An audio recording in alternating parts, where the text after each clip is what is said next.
Cavanşir, nənə qurban, dur ayağa, dərsə gecikirsən. Nənənin ürəyi, nənənin oğul payı, dur ayağa.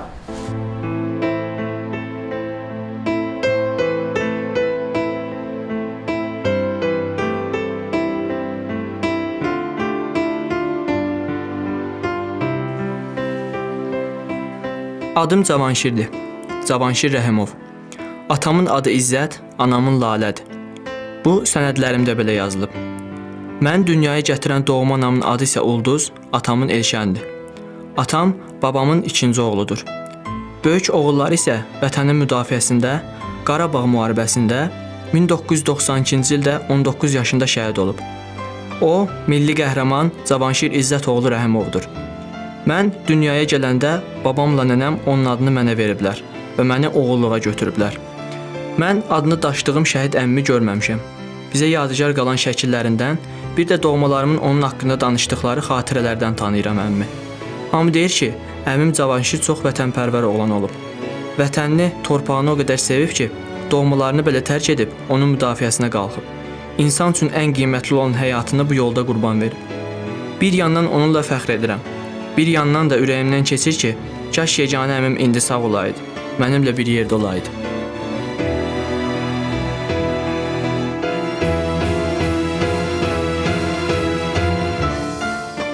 Rəhimov Cavanşir İzzət oğlu 5 iyun 1973-cü ildə Qark rayonunun Qaşqaçay kəndində doğulub. Həmin ili valideynləri ilə birlikdə Bakının Qaraçuxur qəsəbəsinə köçüblər. 104 nömrəli Qaraçuxur qəsəbə orta məktəbində oxuyub. 8-ci sinifi bitirdikdən sonra texniki peşə məktəbində təhsil alıb. Cavanşir uşaqlıqdan deyib gülən, şən, mehriban, qayğıkeş bir uşaq idi. 12 yaşına çatanda elə bir kamilləşdi, ciddiləşdi, ədəbli ərkanlı oldu. Hamının sevimlisi oldu, hamının istəhlisi oldu. Həm qohum-əqrabanın, həm qonum-qonşuların, həm onu tanıyanları, bizi tanıyanların hamısının. Cavanşir Rəhimov bu həyatda doğulub boya başa çatan uşaqdır. Cavanşirin ailəsi ilə bizim ailəli dostluğumuz olub. Cavanşir öz yaşlıları arasında salib seçilən oğlandır. O böyük ilə böyük, kiçik ilə kiçik, ağsaqqala hörməti ilə xüsus seçilirdi. Mən deyərdim ki, Cavanşir öz yaşlıları arasında yaxşıların yaxşısıydı. İstiqanlı uşaq idi çox. Hər kəsə qayğı ilə yanaşardı. Məsələn, özündən böyüklərinə də, kiçiklərinə də. Vətənpərvər uşaq idi, çox həddindən artıq. Vətəni sevən, elini sevən. İdmanın bir neçə növü ilə mükəmməl məşğul olan Cavanşir qısa müddət ərzində idman ustası adını alıb. Azərbaycanın və keçmiş SSR-nin müxtəlif şəhərlərində keçirilən yarışlarda iştirak edərək dəfələrlə mükafata layiq görülüb. 1988-ci ildə Əmək Ehtiyatları İdman Cəmiyyətinin birinciliyində ikinci yeri tutub. Həmin il Belarusiyada keçirilən Sovet İttifaqı qəhrəmanı Çepkinin xatirəsinə həsr olunmuş Ümumüttifaq turnirində üçüncü yerə layiq görülüb. Cavanşir idmanı çox sevirdi. Güləşlə yanaşı üzgüçülüklə məşğul olurdu. Bir günüsü biz uşaq idik, rayon uşaqları idi. Bizi bura Şixov çimərliyinə gətirdi. Orada bir qüllə var idi. Hardasa bir 10 metr hündürlüyü olardı. O dedi, oradan suya baş vuracağım. Dedim, Cavanşir, bu hündürlükdən baş vurmaq olmaz axı suya. Dedi, yox, vuracağım. Çıxdı yuxarı, ən yüksəyə. Oradan suya baş vurdu. Suya baş vurdu və suda itdi bu. Suda itdi, biraz vahməyə gəldim ki, bu görürsən nə oldu, batdı, necə oldu. Elə bu vaxtda suyun üzünə çıxdı. Dedim, ha Cavanşir, çıx da yaxşıdır, o üzər, batarsan, eləyərsən. Dedi, yox, mən sahilə üzüb gedəcəm, siz belə gedin. Biz elə sahilə çatanda görürük, Cavanşir orada oturub bizi gözləyir. Hamıdan birinci çatmışdı suya. Yəqin ki, gələcəyin ümidverici idmançısı kimi Cavanşiri daha böyük uğurlar gözləyirdi. Ancaq hər dəfə səmada pərvaz eləyən təyyarələrə baxanda ürəyində başqa arzular baş qaldırırdı. O da uçmaq, təyyarəçi olmaq istəyirdi. Bu arzusunu dostlarına və ailəsinə də bildirmişdi. Bu dəftər əmimdən qalan yadigardır. Orta məktəb illərində yazıb. Bir şey mənim diqqətimi xüsusilə cəlb etdi. Hər inşa yazanda igidlikdən, qəhrəmanlıqdan və müharibədən söhbət açır əmim. Bu inşanı isə 1986-cı ildə, yəni əmim 13 yaşında olanda yazıb. Müharibə. Bu söz dəhşətli olduğu qədər həm də qorxuludur. Bəşər tarixində çoxlu qanlı və əzablı müharibələr olmuşdur. Müharibənin adı çəkiləndə istər-istəməz qəlbini həyəcan bürüyür. Gözlərin yol çəkməyə başlayır. ...1988-ci ildə Azərbaycanda milli azadlıq hərəkatı başlayanda yeniyetmə Cavanşir də yaşıdlarından geri qalmır, meydan hərəkatına qoşulur. Cavanşir 16 yaşında ikən meydan hadisələri başladı. Günlərlə evə gəlmirdi. Hələ evə gələndə də məni danlayırdı ki, ay ana, siz niyə oturursunuz evdə, niyə bizə qoşulmursunuz? Məni də özü ilə bərabər meydan hadisələrini apardı. 20 yanvar hadisələrində arada bir deyir ki, gəldi o şəhidlərin dəfnindən sonra, deyir ki, onların elə yaxşı yerləri var, orada elə yerdə dəfn olurlar.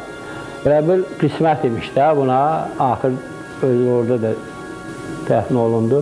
Cavanşir dəhşətə gəldi, mama mən də onlarla axı şəhid olmalıydım. Niyə mən şəhid olmadım?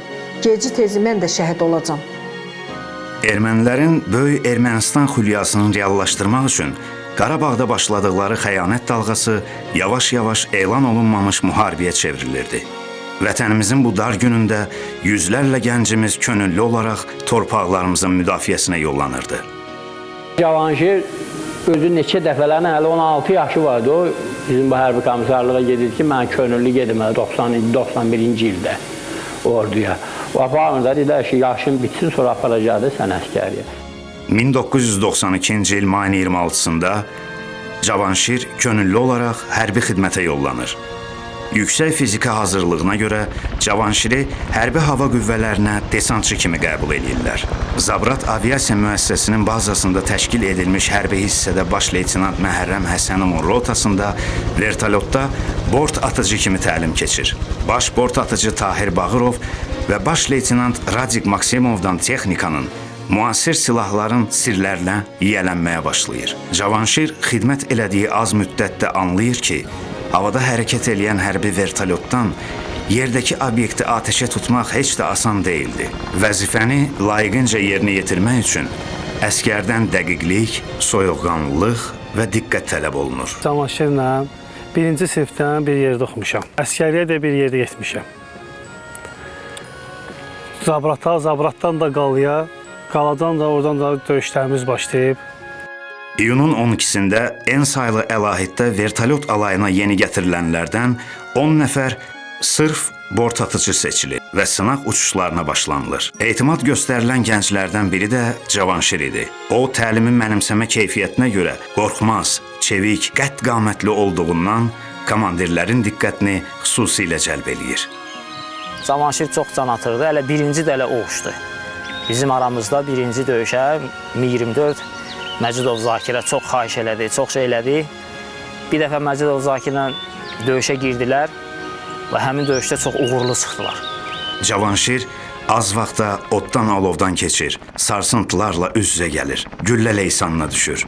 Lakin qorxmur. Vertolyot komandiri Tahir Bağırovun heyətində sınaq uçuşlarından uğurla çıxan Cavanşir bacarıqlı döyüşçü kimi fərqlənirdi. Onun ilk döyüş yolu Ağcabəddən başlayıb. Ağdərə, Tərtər, Ağdam, Füzuli, Laçın, Qubadlı bölgələrindən yaralıların çıxarılmasında, meyidlərin daşınmasında fəal iştirak edir. Düşmənin hərbi texnikasını və canlı qüvvəsini məhv etməklə böyük igidlik göstərirdi. Cavanşir döyüşdən döyüşə əsl qəhrəman kimi yetişirdi. Tərtər, Ağcabədi, Kürdəmir, Yevlax, Ağdam, düzənli yerdə. Oradan əmr gəlirdi, oradan qalxıb gedib qaydırdıq. Yəni koordinatları verirdilər, oradan qalxıb qaydırdıq. Bu gedəndən sonra cəmi iki dəfə evə gəldi. İkinci dəfə gələndə mənə dedi ki, indi təzə təhsis olunub. Mənə milli qəhrəman adı verəcəklər. Onun doğulanda adını elə qoydular ki, Cavanşir. O elə bir doğrudan həyatım üçün yaranmışdı. Can atırdı ona. Can atırdı ki, mən gedim döyüşüm, sevinirdi. Silahdan ayrılmırdı. Ağdərə. Avqustun 4-dən başlayan döyüş ara vermirdi. 3-cü gün idi ki, Cavanşir bütün səma döyüşlərində iştirak edirdi. O sərrast atəş açır, həm də mövqe seçmə baxımından yüksək hərbi bacarıq nümayiş etdirirdi. Düşmənin ordu birləşmələri, Maqavuz, əsasən də Akop Kamari kəndləri ətrafında möhkəm sığınacaq tapmışdılar. Strateji əhəmiyyətli Kasapet yüksəkliyi uğrunda gərgin döyüşlər gedirdi. Biz Ağdərəyə uçduq. Akop Kamarı var orada. Belə bir bölgədə ermənilərin bir toçkası idi. Güclü bir toçka yatmışlar özlərini orada. Bizim uçuşlarımız oraya idi. Həmin avqustun 5-i günü erməninin çox deməli tankın, sonradan çox yerlərini vurmuşduq. Bizim milli ordu aşağıdan hücuma gedirdik. Yaxşı idi, həmən günü çox erməniyə ziyan vurduq. Həddindən artıq ziyan vurduq. Cavanşir axırıncı dəfə evə gəldi. Mən onun ayağından patinkalarını çıxardanda çıxarda bilmədim. Ayağı pişmişdi. Dedim, ay oğul, sən nə gündəsən? Qayıtdı ki, ay ana, 14 gündür vertolyotun altında yatırıq, bəs necə olmalıydı?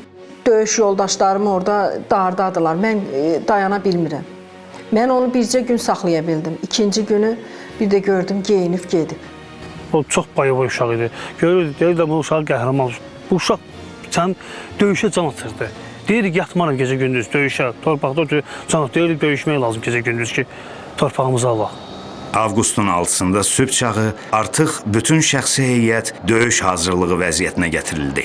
5 saatdan artıq gedən hava döyüşlərində nə texnika, nə də canlı qüvvə sarıdan itkilərimiz olmadı. Yüksək döyüş təcrübəsinə, sərrast atəşlə əhəmiyyətli zərbə endirdiyinə görə rəsmi olaraq bort atıcı Cavanşir Rəhimova komandanlıq tərəfindən təşəkkür elan edildi.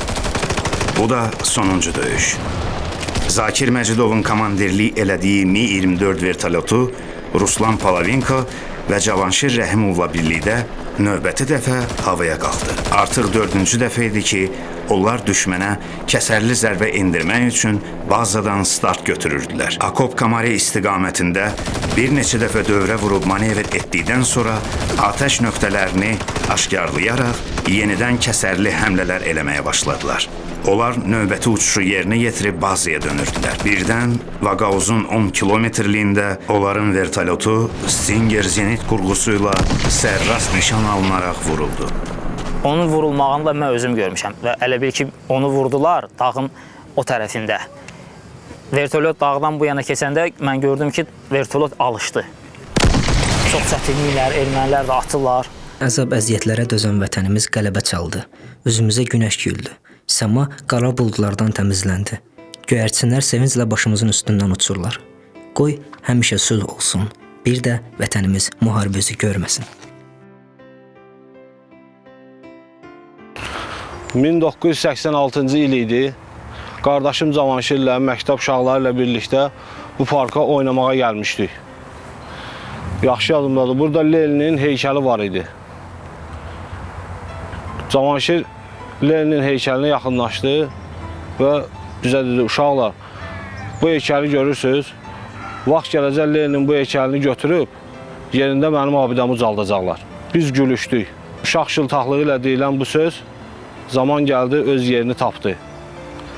İndi burada müstəqil Azərbaycanın milli qəhrəmanı Cavanşir Rəhimovun abidəsi ucalır. Vaxtilə Sovet məktəblisi olan əmim Cavanşir idmançı kimi uğurlar qazanmışdı.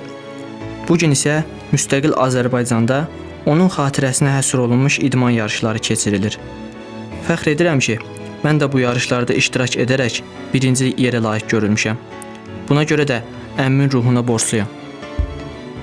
Biz ailəmizlə birlikdə indi bu həyətdə yaşayırıq. Nənəm deyir ki, bir vaxtlar buralar zibilxana olub. Əmim Cavanşir buranı abadlaşdırıb, öz əlləri ilə təmizləyib. Ağac və gül çiçək əkib, su çəkib. Şəhid olandan sonra əmmin xatirəsinə hörmət əlaməti olaraq bu torpağı bizim ailəyə veriblər. Biz də burada ev tikib yurt salmışıq. Çünki buranın hər qarışında Cavanşir əmmin əllərinin zəhməti qalıb.